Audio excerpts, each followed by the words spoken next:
reaccionaria. Todas las voces de la cultura están en El Refugio.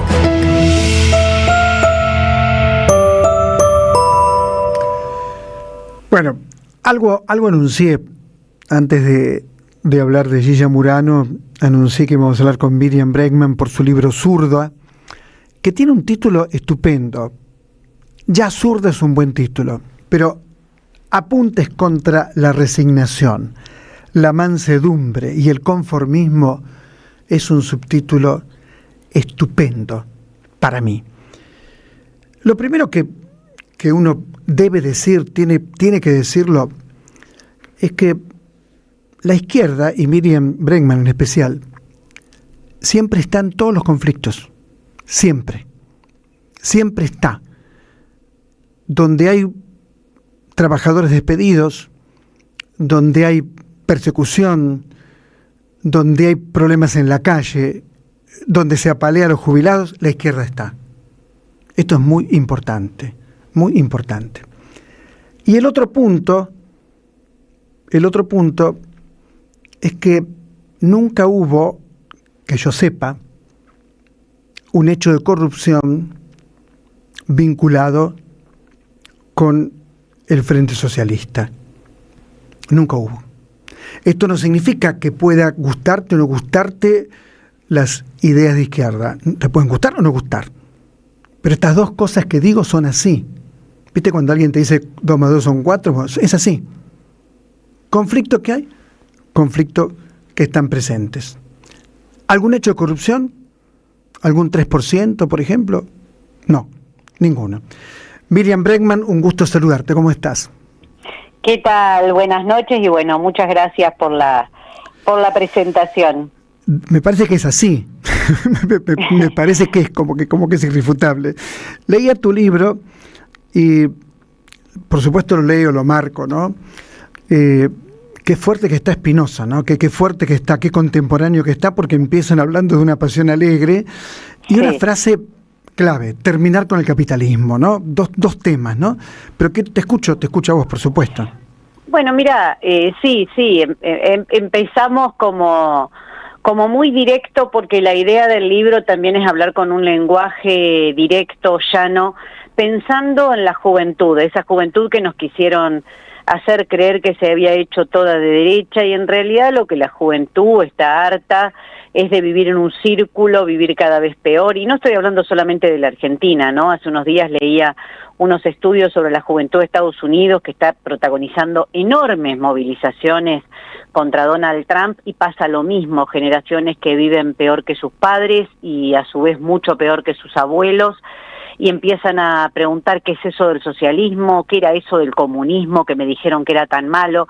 Entonces, en el libro trato de explicar que el capitalismo está terminando con todos nosotros, con todas nosotras, no es una elección, el capitalismo está poniendo en juego el planeta con fenómenos cada vez más extremos, producto de la crisis climática, del calentamiento global. El capitalismo está destruyendo derechos para poder sostenerse a sí mismo, está en una crisis desde el año 2008 cada vez más importante, volvió la guerra al centro de Europa, países que empiezan una carrera armamentística, que vuelve el servicio militar, se deja el 2% de gasto militar y se pasa al 5%, digo, todas cosas de los últimos días en Europa, en Estados Unidos y en distintos lugares del mundo. Entonces, ¿es eso lo que nos queda? Solo con mansedumbre, como señalabas vos, adaptarnos a lo que hay, o podemos pensar que podemos construir otra sociedad sobre otras bases, sin pisarle la cabeza al que está al lado, sin cerrar la ventanilla y que no te importe lo que pasa afuera? Podemos construir otra sociedad con lazos de solidaridad. Bueno, por ahí empieza el libro a armar un caminito para hacer más sencillas las ideas de la izquierda, que después se explican o se muestran, como bien decías vos, cada vez que hay un conflicto la izquierda está. ¿Pero por qué la izquierda está? ¿Porque sí? ¿Porque le gusta ir a donde hay lío? ¿O porque cree que cuando alguien tiene un problema, cuando hay que pelear por la salud, cuando hay conflictos en la educación, en el colectivo de la discapacidad, uno tiene que ser solidario y construir esos lazos para que todos juntos podamos conseguir una conquista, conseguir un derecho, conseguir un triunfo y empezar a pensar, como te decía, una sociedad sobre unas bases muy, muy diferentes. Entonces, hay una sí. una palabra que a mí me gusta mucho, ¿no? Que está en tu libro, hablo siempre de tu libro, la imaginación política. Sí. ¿No? Que me parece que algo de imaginación política lo demuestra lo que está pasando en Nueva York, ¿no? Me Claro. parece, digo, ahí. Sí, y pensar las movilizaciones, yo entiendo que vos te referís a que ganó Mamdani Sí, sí, que la ganó, alcaldía, lo que sería la intendencia. sí, un muchacho para mí, obvio, de 34 años de edad, Sí. caminando por la calle. Caminando por la calle, diciendo que hay que contemplar el reclamo de transporte gratuito, de viviendas para toda la población, es decir, una agenda, no, y diciendo además algo, Osvaldo, no al guerrerismo, no al genocidio, que también es algo que parecía como que la sociedad estadounidense solo aceptaba las ideas contrarias, ¿no? Pero también pensá que en Estados Unidos, o sea, en el centro del capitalismo mundial, se realizan enormes movilizaciones en los últimos días diciendo no kings, que no quieren reyes, que no quieren autoritarismo. Algo está cambiando en el mundo. Lo que pasa es que en Argentina solo nos muestran aquellos fenómenos aberrantes de ultraderecha y nos dicen, bueno, es lo que hay, entonces hay que adaptarse, entonces tenemos que ser mansitos. Bueno, siendo mansitos llegamos hasta acá, llegamos hasta un país sumido en la pobreza, a un país donde crece la violencia de género, en un país donde los niños y niñas se van a dormir sin comer. Y yo digo lo contrario, digo, llegó la hora de rebelarse y en esa rebeldía hay que tener imaginación política para construir la organización y las formas que sean necesarias para que democráticamente podamos avanzar en ese camino. Me parece que la imaginación política, a mí me gusta mucho esa expresión, porque indica que es algo nuevo, algo por crear. Obviamente que la izquierda tiene ideas que se construyeron a partir de una experiencia, de una praxis de años, pero después hay que tener esa imaginación para empalmar con las nuevas generaciones, con los nuevos fenómenos políticos, sociales, y bueno, me parece que en eso estamos, y eso es lo que me entusiasma más allá de la dificultad que estamos atravesando en este momento. ¿Te sorprendieron las elecciones, la alegría de ser tercera fuerza, no?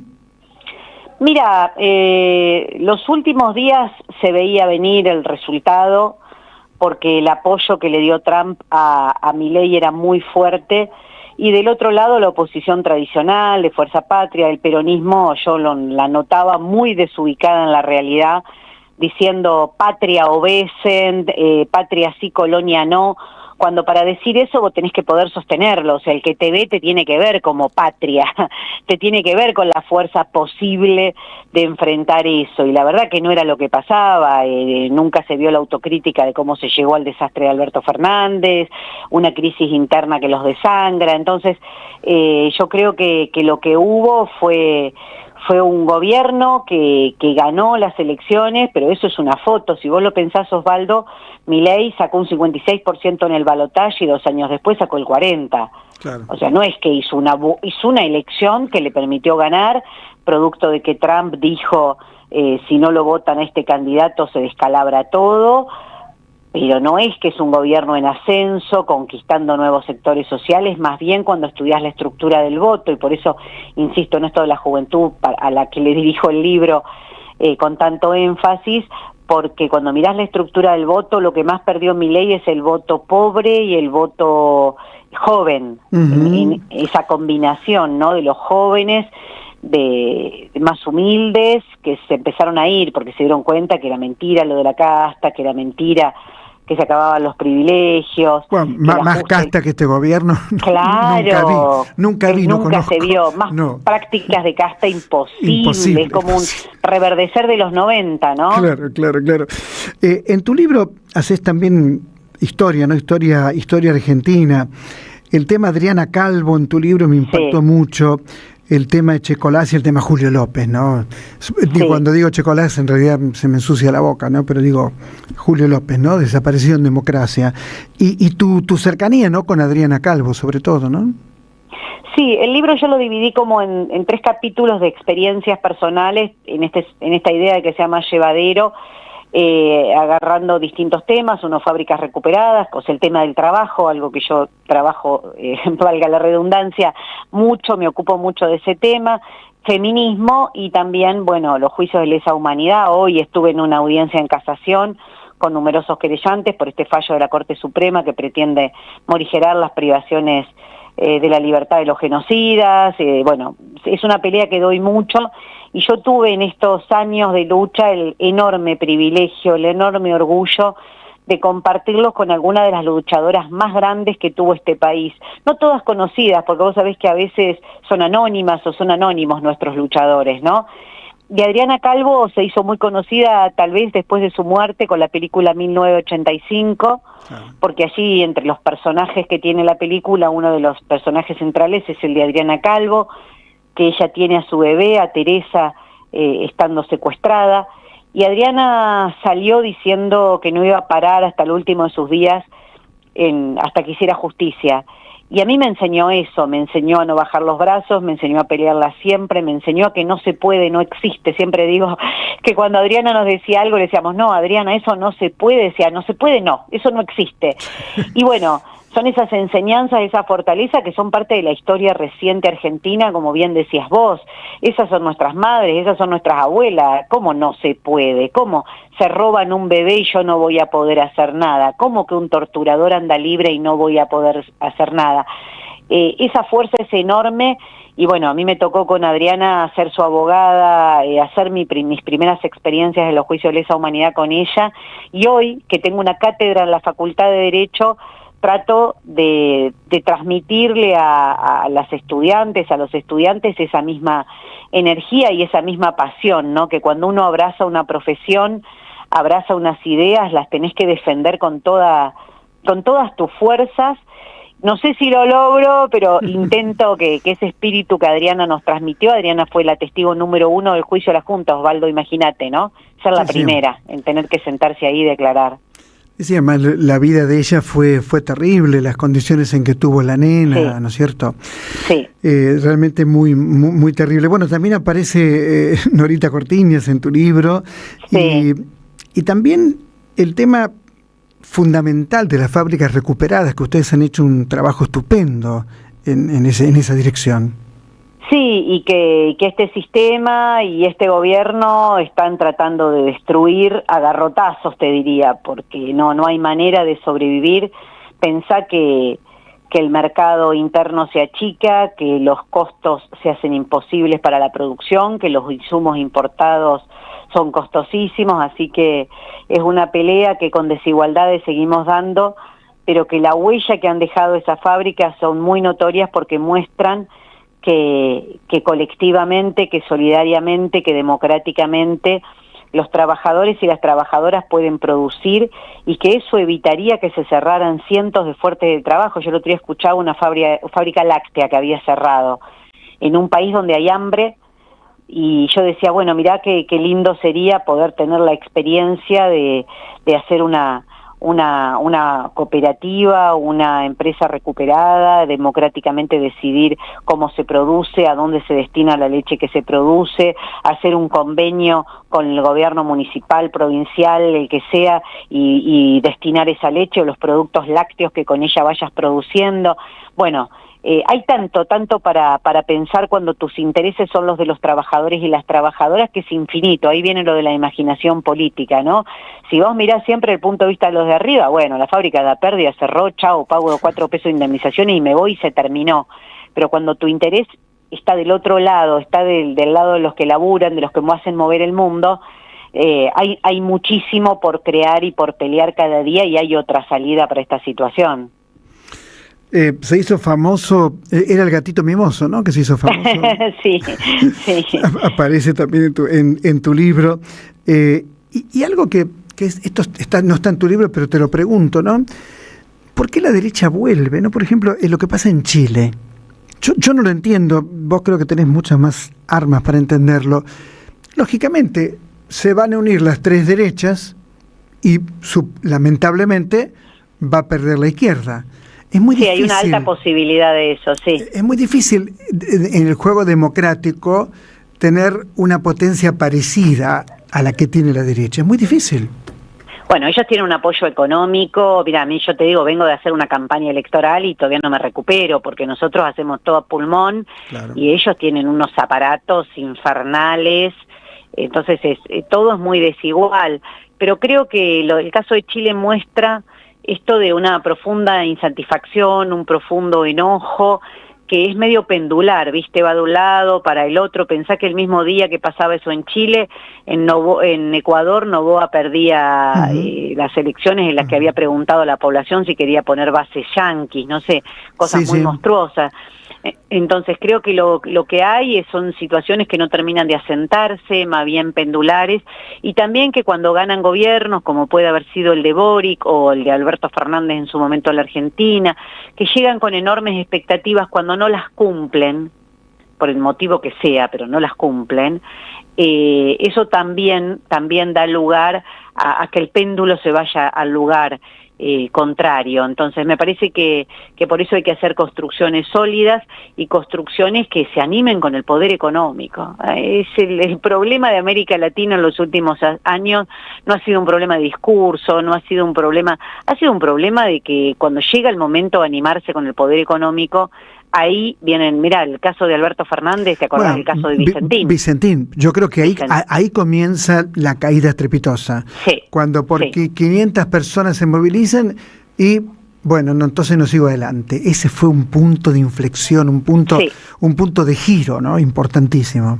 Ese fue un punto de giro, pero así lo podrías pensar en cada uno de los países de América Latina, porque no es que han faltado posibilidades, no es que han faltado, en un momento eran todos gobiernos amigos, podríamos decir, y vos decís, ¿cómo? No se unieron y juntos pelearon la deuda externa. ¿Por qué no? ¿Qué impide? Bueno, el poder económico. Entonces, creo que en un momento donde hay una crisis económica profunda a nivel mundial, donde se hizo más aguda la disputa comercial entre China y Estados Unidos, esto va y viene y bueno, la población es como que no encuentra todavía un lugar. Es un desafío para la izquierda mostrar la construcción de un partido de trabajadores y trabajadoras que represente una herramienta política que sea acorde a todo esto que tenemos que pelear, que no es fácil, pero la derecha te da fórmulas fáciles, pero no es fácil lo que tenemos por delante, pero creo que es posible, no hay por qué adaptarse a esta situación. Sobre el final del libro vos proponés buscar una salida de fondo, que es lo más deseable y lo más difícil también. Sí, pero mira, yo te pongo un ejemplo con la discusión que hay ahora en la Argentina, Osvaldo. Se está discutiendo reforma laboral. Muy reforma no es, más bien es volver... Esclavitud, claro, 150 años para atrás. Claro. Todo el mundo le cede. Desde los distintos espacios políticos se dice, bueno, alguna modernización se necesita. Y yo digo, bueno, ¿pero qué sería modernizar? Modernizar sería que los padres tengan licencia cuando la persona gestante, la mamá, tiene un bebé, que el padre también tenga licencia, cosa que hoy en la Argentina prácticamente no existe. ¿Qué sería modernizar? Sería que tengamos 6 horas de labor y que trabajemos 5 días a la semana y que con las horas restantes se generen nuevos puestos de trabajo. Eso sería modernizar. Modernizar sería que se compre a las fábricas recuperadas para que toda fábrica que cierre sea puesta a producir por sus trabajadores y tenga manera de ubicar rápidamente su producción. Hay muchas cosas para pensar en el camino de una sociedad distinta, de un gobierno de trabajadores y trabajadoras. Pero estás todo el tiempo como entrampado con el no se puede, no da la relación de fuerzas, no es el momento, y ahora es el momento de este mal menor para evitar el mal mayor. Hasta que no rompamos eso va a ser muy difícil. Ahí hay un punto que también está en tu libro muy importante, es más, vos lo decís con otra palabra, pero es eso, esto que acabas de decir. Votar por un mal menor, porque de esa manera... Yo creo que esto se tiene que ir terminando en la Argentina. Porque lo hemos hecho, yo lo he hecho mucho también, ojo, lo hemos hecho. Había un monstruo adelante, entonces, bueno, qué sé yo, voto por este. Me parece que es hora de terminar con eso. ¿Cómo lo ves vos? Creo que hay que construirlo con tiempo, que cuando llegás al final del embudo es tarde. Que es tarde. Lo que hay que construirlo es con tiempo para que estos sistemas no vivan siendo una trampa, que es lo que vos decías de Chile ahora. Bueno, en Chile ya estás en el embudo, ¿viste? Te quedan 2 opciones y bueno, y la derecha es potente, es fuerte, va a ser todo el lobby que necesite. Creo que hay que pensar realmente ahora cómo hacemos, que primero que ninguna lucha puede quedar sola, porque cada lucha que se pierde es fortalecimiento de la derecha, o sea, también hay que pensar cuáles son todos los elementos que van fortaleciendo esa derecha. Y bueno, yo lo veo ahora en el Congreso, en el caso de Fuerza Patria, donde todavía no asumieron y ya hay diputados que se están pasando. Digo, ¿cómo? ¿Todavía ni siquiera asumiste y ya te está convenciendo el gobierno? Bueno, hay mucho para discutir para adelante, me parece, ¿no? En el libro, obviamente, es un libro pequeño, para que sea concreto, que sea conciso, y trato de ir abordando los distintos temas, también del Val Menor y la construcción de una sociedad sobre otras bases, de una sociedad socialista, pero trato de plantear, aunque sea brevemente, cómo sería esa sociedad por la cual merecemos pelear y salir de estas trampas que nos han llevado a estar cada vez peor, porque no es que evitamos el mal mayor, sino que cada vez vuelve una derecha más recargada, lo mismo que pasó en Estados Unidos con el fracaso del gobierno de Biden, que termina ganando Trump en una versión aún más agresiva. Sí, peor. Bueno, vos decís vivir para trabajar o trabajar para vivir, ¿no? Bueno, esa es una frase más antigua, pero bueno, bastante descriptiva. Miriam Bregman, bueno, te felicito por Zurda. El libro está en venta, supongo, ¿no?